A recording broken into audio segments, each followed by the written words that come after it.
Rogers and Railroads by Mark Twain.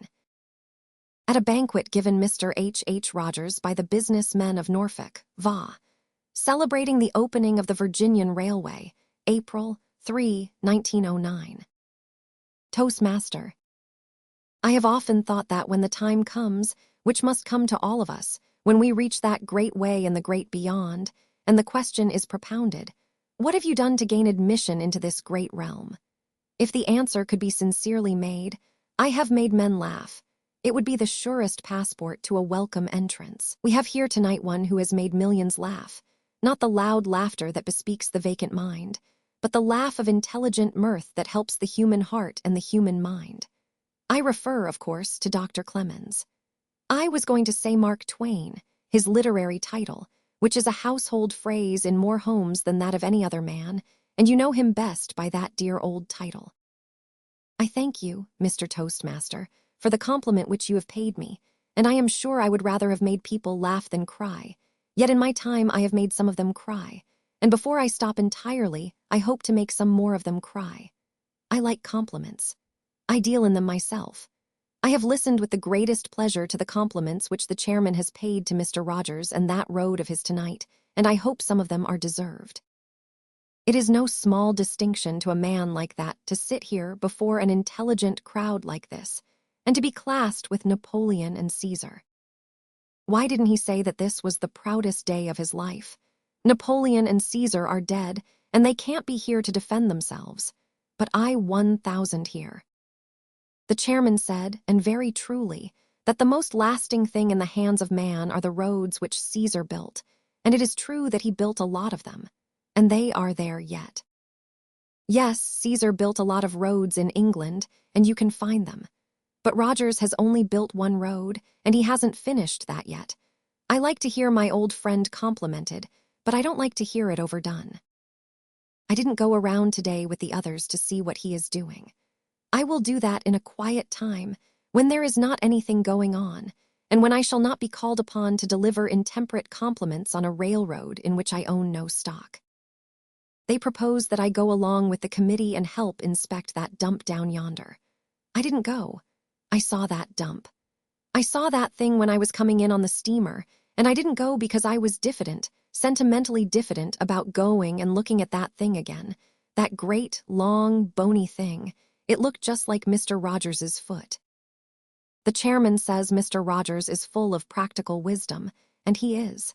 It is intimated here that he is a very ingenious man, and he is a very competent financier. Maybe he is now, but it was not always so. I know lots of private things in his life which people do know, and I know how he started, and it was not a very good start. I could have done better myself. The first time he crossed the Atlantic, he had just made the first little strike in oil, and he was so young he 999 not like to ask questions. He 999 not like to appear ignorant. To this day he don't like to appear ignorant, but he can look as ignorant as anybody. On board the ship, they were betting on the run of the ship, betting a couple of shillings, or half a crown, and they proposed that this youth from the oil regions should bet on the run of the ship. He 999 not like to ask what a half-crown was, and he didn't know. But rather than be ashamed of himself, he 999 bet half a crown on the run of the ship, and in bed he could not sleep. He wondered if he could afford that outlay in case he lost. He kept wondering over it, and said to himself, "A king's crown must be worth $20,000, so half a crown would cost $10,000. He could not afford to bet away $10,000 on the run of the ship, so he went up to the stakeholder and gave him $150 to let him off." I like to hear Mr. Rogers complimented. I am not stingy in compliments to him myself. Why, I 999 it today when I sent his wife a telegram to comfort her. That is the kind of person I am. I knew she would be uneasy about him. I knew she would be solicitous about what he might do down here, so I 999 it to quiet her and to comfort her. I said he was doing well for a person out of practice. There is nothing like it. He is like I used to be. There were times when I was careless in my dress when I got older. You know how uncomfortable your wife can get when you are going away without her superintendence. Once when my wife could not go with me, she always went with me when she could. I always 999 meet that kind of luck. I was going to Washington once, a long time ago, in Mr. Cleveland's first administration, and she could not go. But, in her anxiety that I should not desecrate the house, she made preparation. She knew that there was to be a reception of those authors at the White House at 7 o'clock in the evening. She said, "If I should tell you now what I want to ask of you, you would forget it before you get to Washington, and therefore, I have written it on a card, and you will find it in your dress vest pocket when you are dressing at the Arlington, when you are dressing to see the president."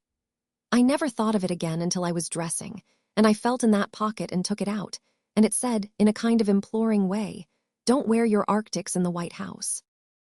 You complimented Mr. Rogers on his energy, his foresightedness, complimented him in various ways, and he has deserved those compliments, although I say it myself, and I enjoy them all. There is one side of Mr. Rogers that has not been mentioned. If you will leave that to me, I will touch upon that. There was a note in an editorial in one of the Norfolk papers this morning that touched upon that very thing, that hidden side of Mr. Rogers, where it spoke of Helen Keller and her affection for Mr.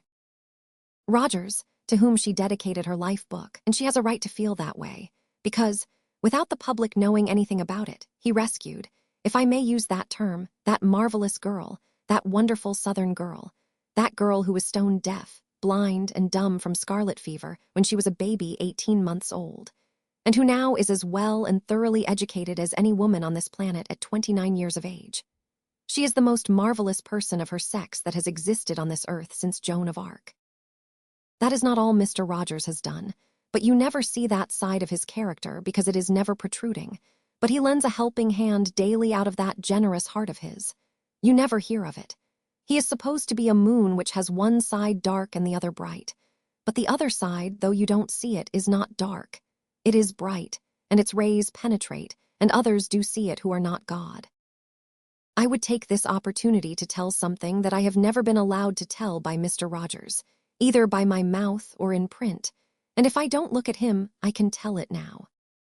In 1893, when the publishing company of Charles L. Webster, of which I was financial agent, failed, it left me heavily in debt.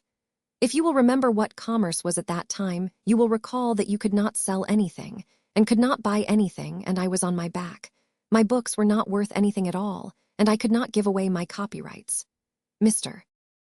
Rogers had long enough vision ahead to say, "Your books have supported you before, and after the panic is over they will support you again," and that was a correct proposition. He saved my copyrights and saved me from financial ruin. He it was who arranged with my creditors to allow me to roam the face of the earth for 4 years and persecute the nations thereof with lectures, promising that at the end of 4 years I would pay dollar for dollar. That arrangement was made. Otherwise, I would now be living out of doors under an umbrella, and a borrowed one at that. You see his white mustache and his head trying to get white. He is always trying to look like me. I don't blame him for that. These are only emblematic of his character, and that is all.